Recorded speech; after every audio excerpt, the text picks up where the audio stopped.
Hi, I'm Jim Harmer, author of Improve Your Landscape Photography.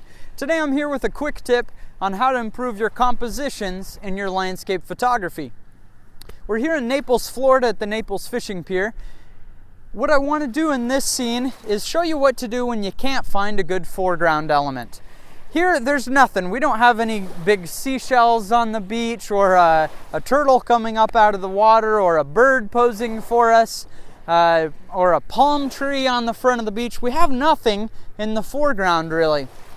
We have water in the midground and the pier, and then in the background we have those clouds in the sky. So we have elements in the midground and background, but nothing to put in the foreground.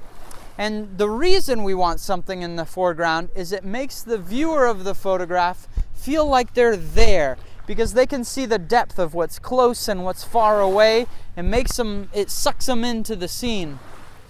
So what we're going to do is we're actually going to use the water itself as our foreground element.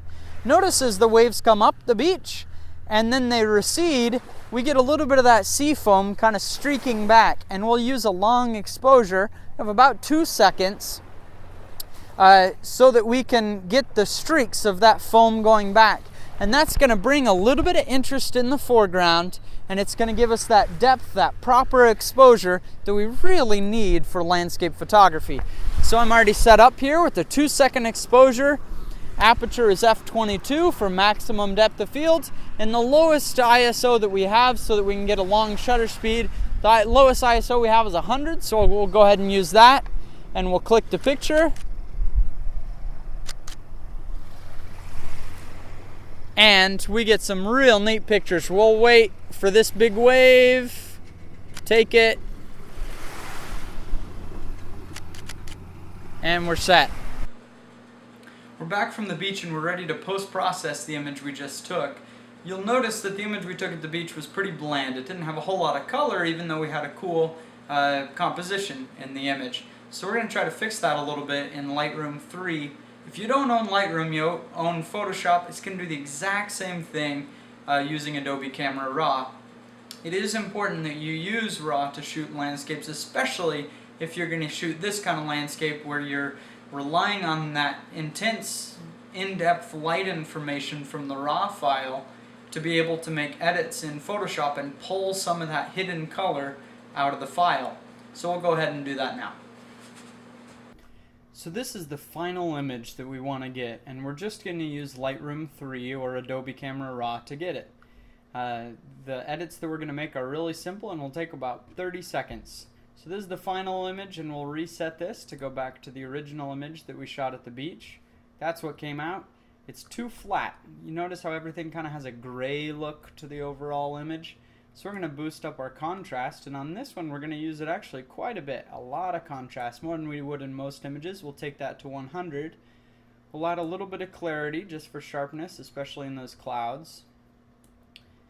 And here we'll use the vibrance setting, and we'll really go there to bring out some of that color that was in the scene but just wasn't really captured real well on the camera.